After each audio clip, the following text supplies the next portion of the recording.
or one, where she comes from. Before you fall for a woman, look at the years that made her. The author puts it exactly like this. Take a look at the house she grew up in, not to judge her, to understand her. He is careful here because men fail in two directions. Some hear single-parent home and slam the door on a good woman. Others laugh the whole thing off and walk straight into a pattern they never saw coming. The truth sits between those two. Here is what the research actually says. Children raised in single-parent homes have a harder road on average. They are roughly 4 times more likely to grow up in poverty. They bump into more obstacles in school, more dropouts, more teenage pregnancies. And researchers tie single-parent upbringing to higher rates of behavioral problems and mental strain. Those numbers are real. And in relationships, the pattern holds just as clearly. Children of divorce are more likely to divorce as adults. It is one of the most repeated findings in family research. It even carries a name, the divorce cycle. But be precise, because this is the part most men get wrong. It is a tilt, not a sentence. By 2018, adults from divorced families divorced at about 45%, against 41% for adults from intact homes. An edge, real, but not a life sentence of family history. What loads the dice harder is the amount of churn a child lives through. Every single breakup a child witnessed made a child's own odds of a split higher, roughly 16% per event, stacking. A woman whose parents split once and moved on well is one story. A woman who also watched a rotation of new partners cycle through the family kitchen is another. Count the transitions, not the label. Now, the honest part, the part that keeps this teaching from being a lie. A huge share of those numbers was about money, not family structure.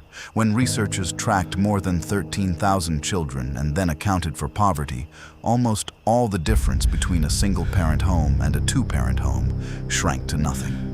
Some single mothers, older, steady, ready, raised children with more patience and more joy than certain married couples do. So women can claw their way out of a hard beginning and arrive steady, warm, self-aware. Ahead, honestly, of a spoiled daughter who never had to build a single thing for herself. So what does that mean for you, standing in front of a real woman, deciding whether she is worth your years? Her childhood is a preview, not a prophecy. Listen carefully and think, because this could change it. We learn how to love by watching. A girl who watched two people disagree, calm down, and choose each other again the next morning, learned it in her bones. When life gets hard, you stay and you work it through. A girl who only watched people leave learned something else. She learned that when things get hard, you turn to the exit. The more times that door swung, the deeper the lesson is engraved. But none of that tells you who she is. It tells you where to look. Her history is a map of where the mines might be buried. It is not proof that one mine will go off, so you don't screen the house she grew up in. You screen the woman she became. The real questions: how does she treat her own mother? The author says he ignored that question once, and it cost him a decade. The way a woman speaks toward the mother who raised her is very often the way she will speak to you. How does she talk about her exes? Like human beings, or like villains in every story? Does she talk about commitment like a building or like a noose? If you two hit a heavy wall, does she reach for the exit, or does she reach for you? Her past tells you where to put your attention. The present tells you what you are dealing with. There is a difference. Keep it clean, and you will not let a woman's zip code pick your partner for you, in either direction. Law 2. When her word means nothing. There's an old joke out of California. How many red flags do you need to see to know somebody's in a gang? Usually just one. Hold on to that. Because some red flags are the whole answer by themselves. A woman who lies to you is one of those flags. A woman who says one thing and does the opposite is telling you who she is, not with her words. She is telling you through the distance between her words and her actions. That distance is the truth. She is unreliable, and an unreliable woman is delivering one precise message. Your time means nothing to her. Here is the part that stings. She may even be right, because every time you swallow a broken promise, you teach yourself this is normal. You start to believe this is just how women are. It is not. It is how she is. Once that reality is accepted, she owns the clock. She goes quiet. She disappears. And when she feels like attention, when the other options have faded, she returns to the source. Warm, on her time, never on yours. Every man who has spent time in dating knows the shape. She agrees to Friday. An hour before, the message arrives. Something came up. Or worse, nothing. The next day, an excuse. Smooth, prepared. Run that loop enough and the message is clear. She does not consider you a treasure. Your time is not precious to her because you are not precious to her. Hear this part, because this is where men burn years of their lives. You will never make this kind of woman like you. You cannot earn it. You cannot try harder, text sweeter, wait longer, or spend more until it converts into a woman who appreciates you. To her, you are a source of attention, and the need for validation is not about you. The tank is bottomless. 10 other men receive the same flaky texts, the same cancellation, the same warm return when she is in need. You are not her chosen. You are one open tab among 20. Dating apps made this worse. A screen makes it easy to keep several people dangling at once. That attracts those who are not there to build. Some of them measure everything in transactions. What you earn, what you drive, what your wallet can do for them, and what is left to take before it moves on. Not every woman in an app plays this game, but the game exists, and its signs repeat without change. She makes plans and breaks them, with a clean excuse ready. She goes cold for days, then warm when it suits her. She keeps you at arm's length, close enough to feed her ego full. The conversation drifts toward what you carry and what you can do for her. Her words and her actions never line up, and you are always the one adjusting. Alone, each of these is survivable. But a woman who looks you in the eye and says one thing, and then does the opposite, that is the gang tattoo, the flag that answers to no second opinion. You do not have to hate her. You do not owe her a scene. You believe her the first time she proves that her word carries nothing, and you walk. Law 3. She is already telling you who she is. Pay attention. A woman is always telling you who she is. Every day. Not in speeches. In the small stuff. The gestures, the routines, the way she treats the waiter, the way she treats her mother on the phone, how she behaves when she thinks no one is grading her. Most men look away because they are busy enjoying being wanted. Do not be most men. Watch how she talks to you. Not the pretty murmur in the early days. Anyone can be sweet while chasing. Watch the tone that appears when she is relaxed. Watch what it reveals. Watch how she talks about her friends. Is she loyal to them, or does she cut them to pieces the moment they leave the room? She will talk about you the same way one day, when you have left the room. The sample is yours now. Watch her when she is angry. Anger is truth serum. Calm is easy. But when she is burning, what exactly comes out of her mouth? Is it pain asking to be heard, or is it cruelty, contempt, the will to wound and win? What she is in her anger is what you are signing up for. Watch what she feeds her mind. What is she scrolling, reading, watching? Is there anything in it that grows, that builds, that lifts? Or is it a steady loop of chaos, other people's meltdowns and hatred? What a person consumes tells you what the person craves. A woman who feeds on drama will go and hunt it in her own life the moment the phone goes dark. And watch who surrounds her. Show me your friends, they say, and I'll show you your future. Here is the pattern to check. Her friends are mostly wild, loud, every weekend hunting. But she assures you, is the exception. The clean one. The author tells you clearly, doubt it, not because it is impossible, because people gather with people of like values. A woman who must convince you that she is the one pure apple in the barrel has given you a perfect reason to look closer at the barrel. There is a green version of this watch. The author is now a married man, and he has listened to his wife's life with her friends, what they feed on, what beautiful things they produce. It is different. Women who build talk about building, children, home, the shared list, tomorrow. Not who they hooked up with lately, not the latest battle with someone. Their orbit is pointed in one direction. And your circle, the woman you choose, is the climate her values will grow in, the voices that will be in your dining room, the ones at her ear the night you two hit a wall. If those voices do not respect what you two co-build, they will erode it. Fair is fair. This is a signal list, not a verdict court. A clean woman can have one old, crazy friend from high school, seriously. The point is not one link in the picture, but the pattern in the center, who she is closest to, whose advice she asks in important moments. The inner ring is the tell. Then, the deeper questions. Partner or project? Can she think of someone besides herself? Or is she content to be a passenger of her own wishes? Does she keep healthy ties with her family? Or has she declared everyone toxic and severed them? Does her speech turn to growth, goals, becoming who she wants to be? Or is she the permanent victim of the storyline, always wronged, never once able to look in the mirror? That last point.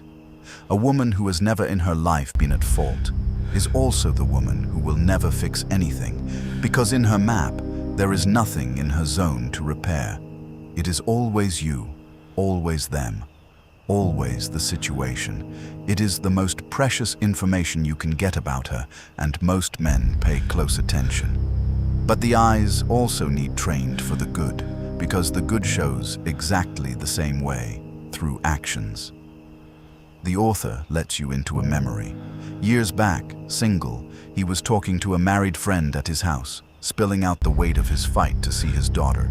He wasn't asking help, just talking. The friend's wife said something like, "She has to be in the system somewhere."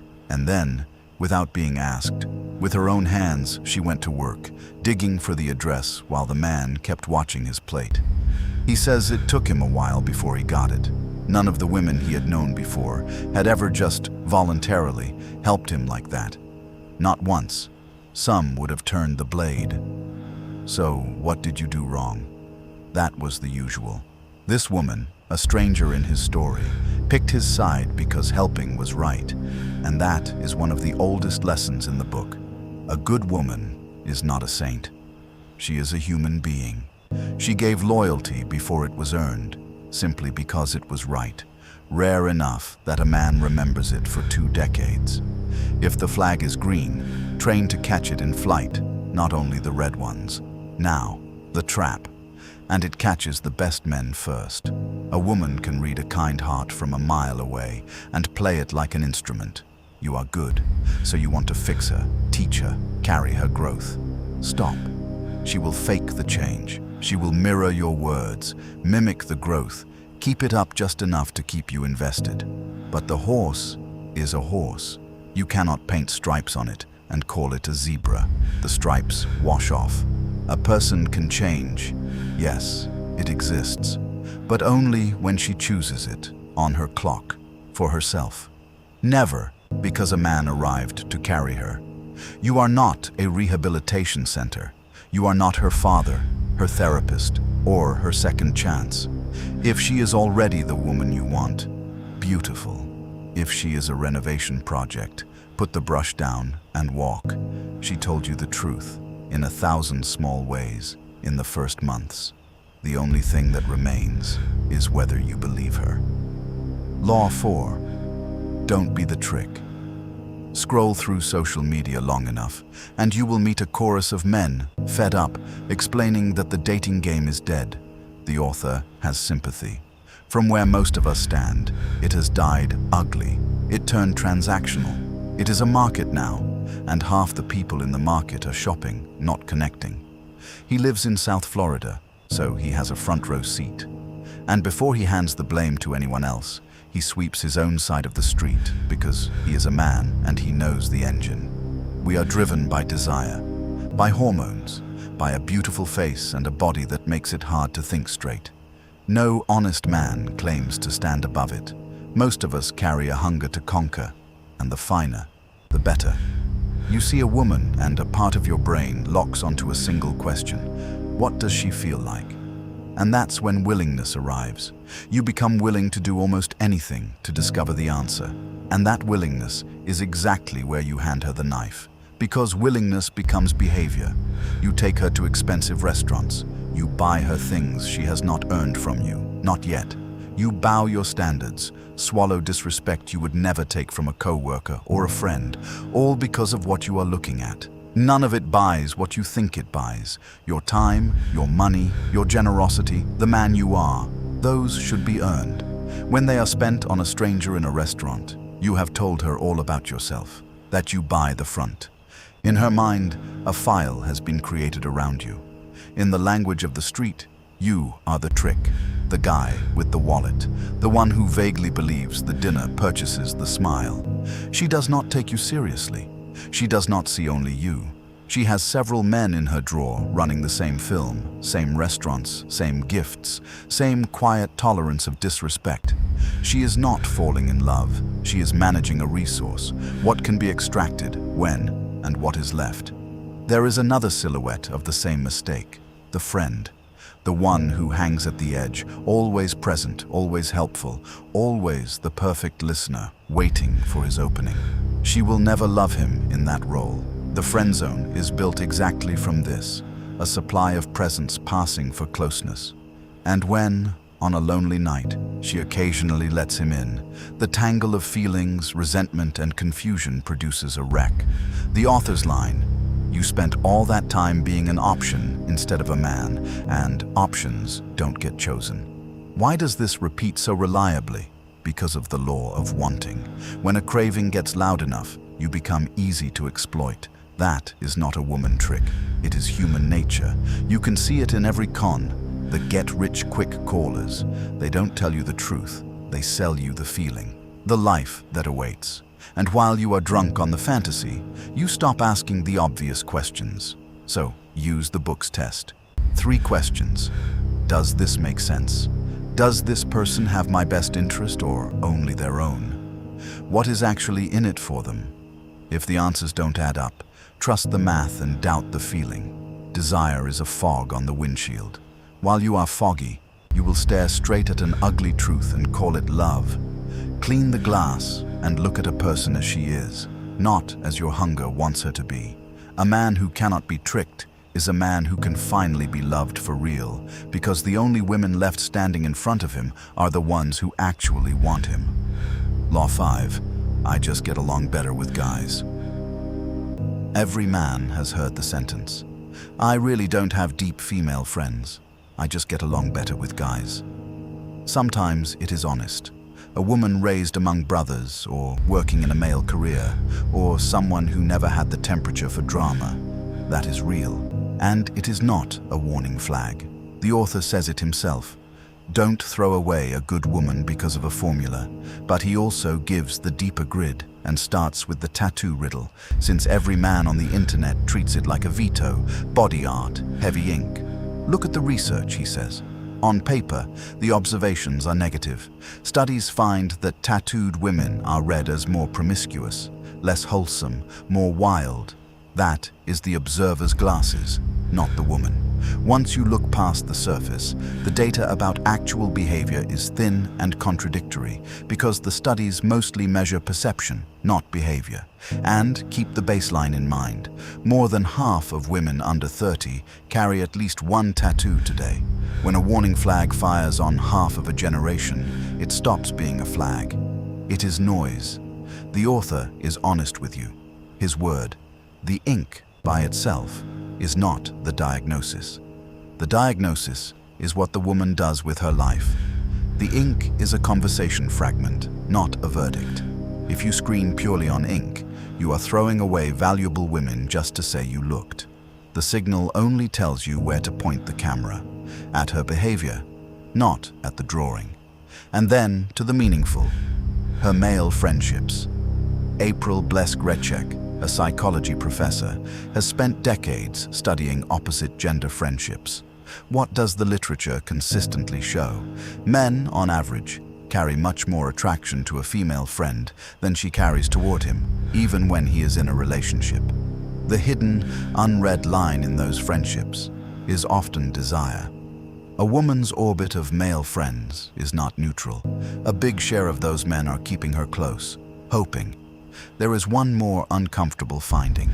Women in relationships who report attraction to a male friend also report lower satisfaction in the relationship they already have. That is not an accident. The distance she develops from the man she's with can be tracked right next to the closeness she keeps with the other man. The author is careful. Friendship is not evidence. A male friend is not a crime. What matters is transparency and boundaries. Is the history between them an open book to you, or does it live in the late-night messages? Look at how she talks about the other women in those men's lives. Listen for whether she crosses the invisible lines that protect other couples. You have a test from the book. Would she do this exact thing, this exact way, if you were standing in the room watching? If that behavior only exists under the cloak of privacy, you are not her partner.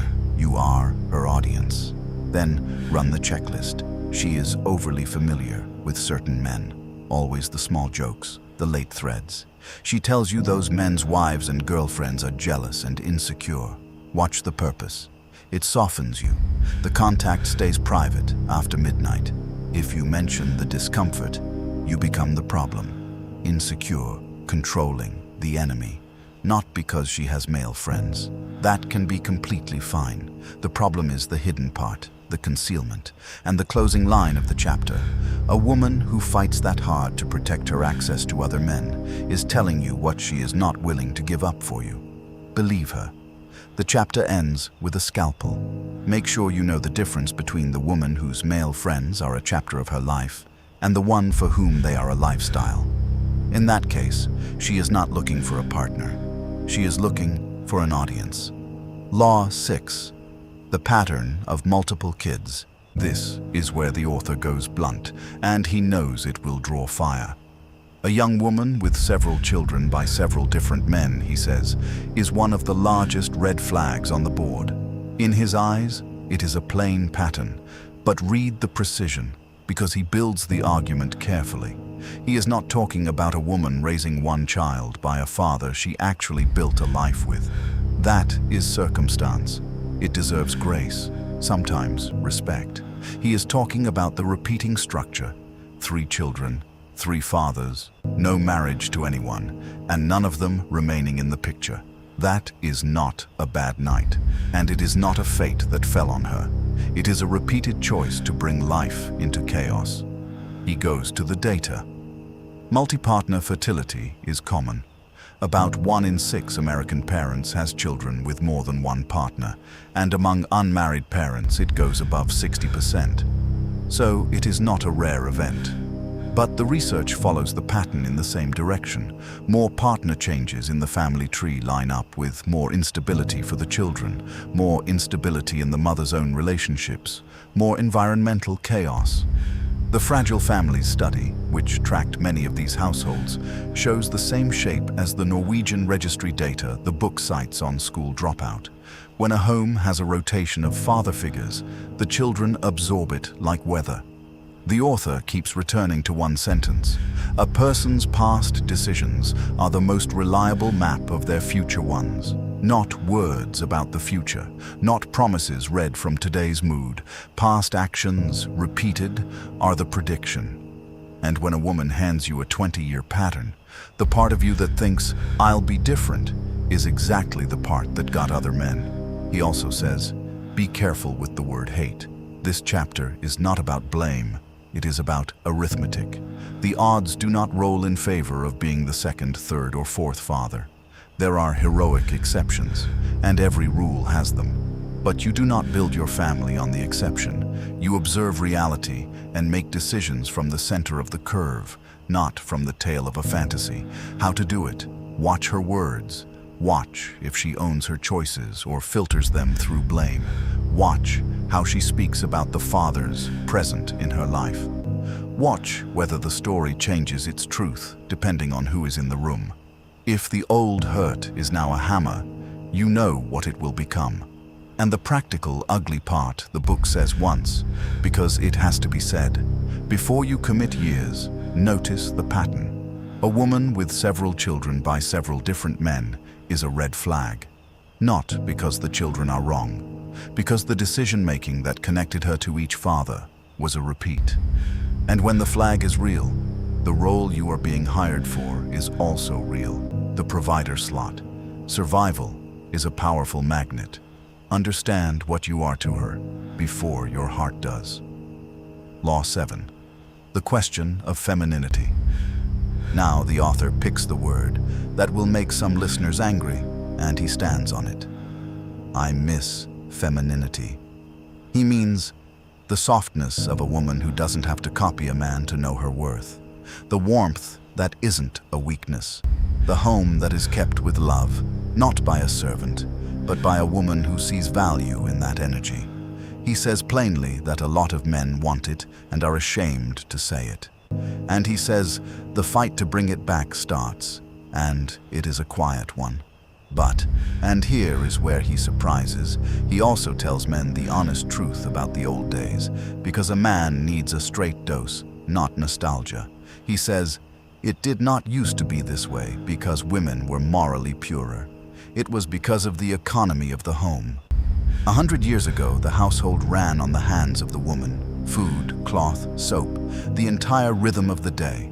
Life itself demanded her labor. Then, the machines came, the industry, the prepared food. The home stopped being a factory, and the woman's time was released into the open. And then she was asked, why don't you go earn? The shrinking of the home and the growth of the woman's paycheck are not character. They are markets.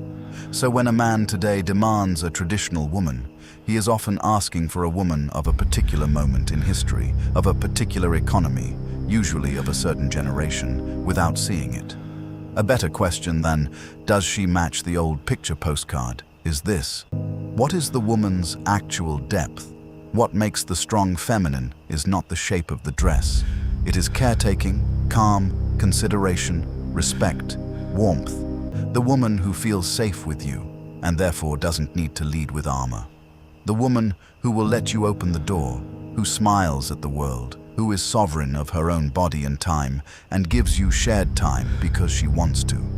There is real evidence that the qualities of love create longevity, warmth, curiosity, kindness, the absence of contempt. The research is blunt. The killer of a marriage is not whose turn it was to load the dishwasher. Contempt is the poison in either direction, and a woman whose base is respect and warmth is a keeper. A man who demands a servant from her is digging a landmine for both.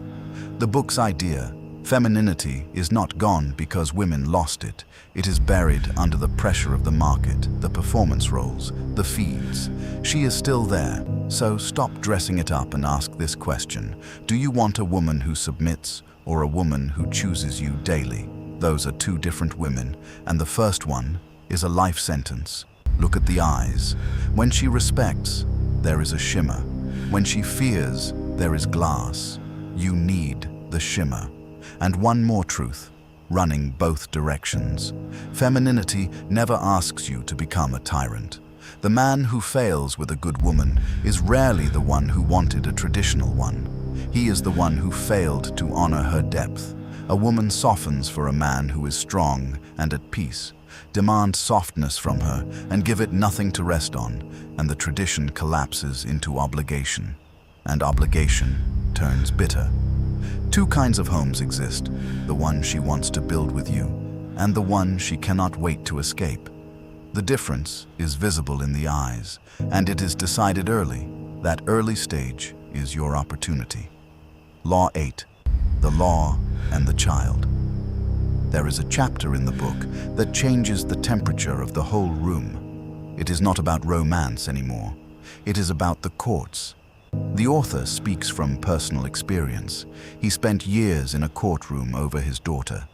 So when he warns, the warning is not theoretical.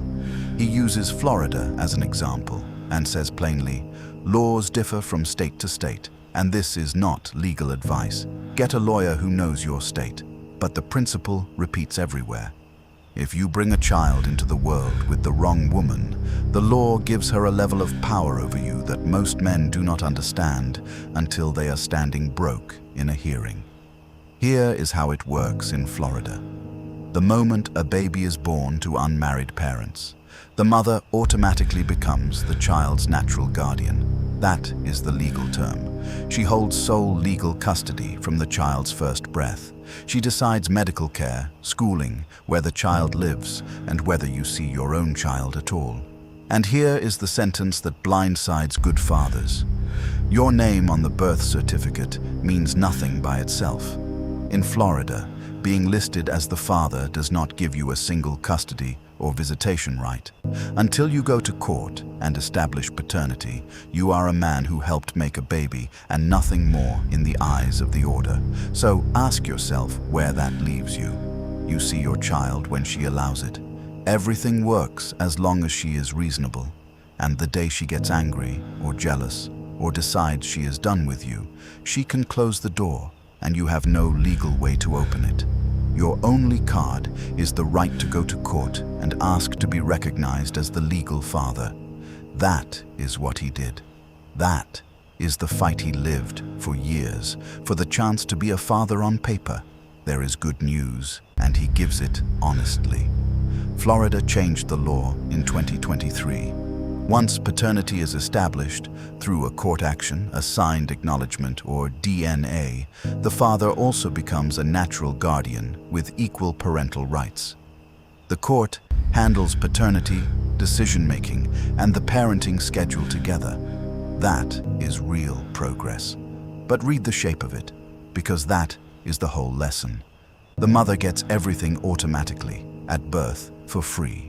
The father must know the law exists, act on it, file for it, often pay for it, and sometimes fight for years to reach what she was handed at the hospital. The starting line is not the same. He says it like this: she begins the race at the finish line, and you begin in the parking lot, and then the part that turns the knife. The money is automatic. The access is not. Child support and the right to see your child are two separate things under Florida law. They do not depend on each other. The state can establish that you are the father for the purpose of making you pay, and then garnish your wages, seize your tax refund, even suspend your driver's license. But none of that gives you a single hour with your child. You can pay every dime on time for years and still have no court-ordered right to see your kid. And if she keeps the child from you, the law is blunt. You still have to pay. Missed visits do not pause the support, and withheld support does not earn you visits. They run in separate lanes. Sit with that, because it is the cheapest lesson in the book. The obligation will find you, bill you, and judge you automatically. The relationship you have to go to court and fight for on your own dime, maybe for years. The author's conclusion is the whole reason he wrote the book. You can walk away from a bad girlfriend. You cannot walk away from the mother of your child. She will be in your life, in your finances, and standing between you and your child for the next 18 years. So the single highest stakes choice a man makes is not the woman he marries. It is the woman he makes a child with, and most men make it with hormones instead of with eyes. This book is asking you to use the second one. Law 9.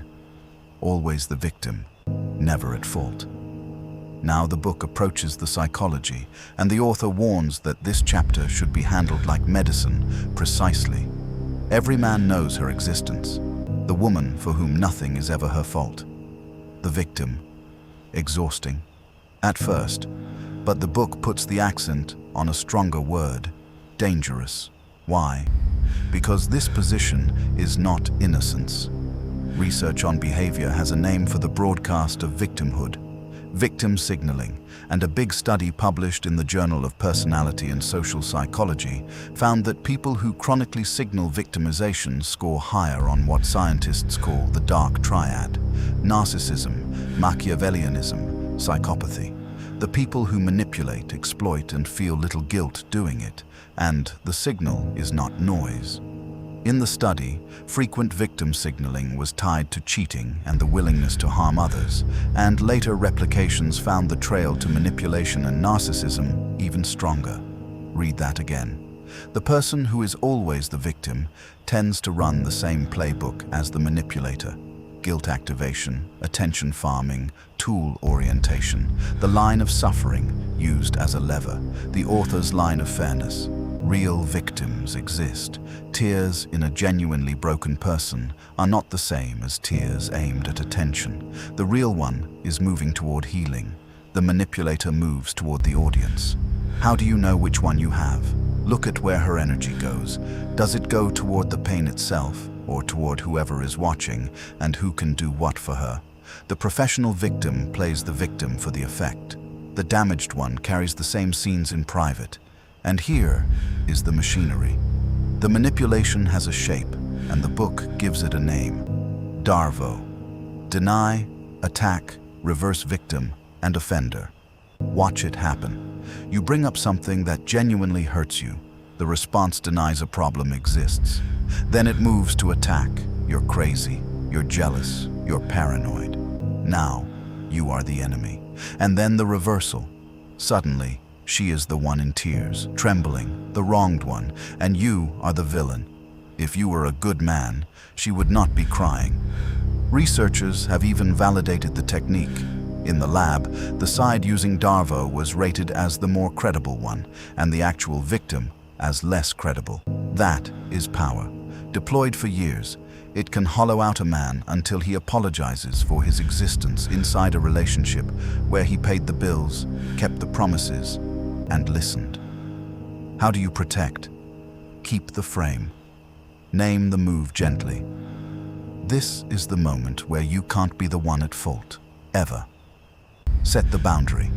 You will not accept the reversal again. And if the pattern repeats, the answer is not to speak louder. The answer is distance. The author gives the practical rule. Do not try to win a logic fight with a person committed to the role of the victim. You cannot win a chess game against a mirror.